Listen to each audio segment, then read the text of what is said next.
Mecca Medina ഹറമുകളിലെ Ramadan രാത്രി നമസ്കാരങ്ങൾക്ക് നേതൃത്വം നൽകുന്ന ഇമാമുമാരുടെ പട്ടിക പ്രസിദ്ധീകരിച്ചു. പ്രമുഖ പണ്ഡിതരും ഖുർആൻ പാരായണ വിദഗ്ധരുമാണ് രണ്ടിടങ്ങളിലും നേതൃത്വം നൽകുക. അവസാന 10 ദിനങ്ങളിലെ പുലർച്ചെയുള്ള നമസ്കാരത്തിന്റെ പട്ടികയും പ്രസിദ്ധീകരിച്ചിട്ടുണ്ട്. റമദാനെ വരവേൽക്കാൻ വൻ ക്രമീകരണങ്ങളാണ് ഇത്തവണ ഇരു ഹറമുകളിലും ഒരുക്കിയിട്ടുള്ളത്.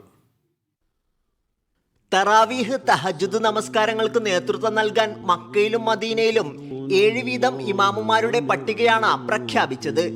മക്ക ഹറമിൽ doctor Abdurrahman al Sudais, doctor Mahir al Muaiqly, doctor Abdullah al Juhani, doctor Bandar Baleela എന്നിവരുണ്ടാകും.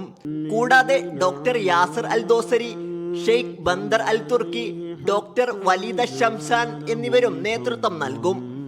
അവസാന 10 ദിനങ്ങളിൽ പുലർച്ചെയുള്ള തഹജ്ജുദ് നമസ്കാരത്തിനും ഇതേ ഇമാമുമാരുടെ നേതൃത്വത്തിൽ പ്രത്യേക ഷെഡ്യൂളും ഉൾപ്പെടുത്തിയിട്ടുണ്ട്.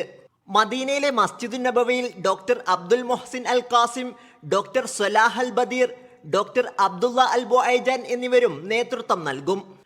ഒപ്പം Sheikh Ahmed bin Talib Humaid, doctor Khalid al Muhanna, doctor Ahmed al Hudhaifi, doctor Muhammad al Barhaji, doctor Abdullah al Kharafi എന്നിവരും നേതൃത്വം നൽകും. ഒപ്പം Sheikh Ahmed bin Talib al Humaid, doctor Khalid al Muhanna, doctor Ahmed al Hudhaifi, doctor Muhammad al Barhaji, doctor Abdullah al Kharafi എന്നിവരും നയിക്കും. വിശുദ്ധ ഖുർആൻ ജനങ്ങൾക്ക് അവതരിച്ച മാസമാണ് റമദാൻ. റമദാനിലെ നോമ്പനുഷ്ഠിച്ചുള്ള പ്രാർത്ഥനക്കും രാത്രി നമസ്കാരങ്ങൾക്കും പുണ്യമേറെയുണ്ടെന്നാണ് ഇസ്ലാമിക പാഠം. Sabith Saleem, media 1, Mecca.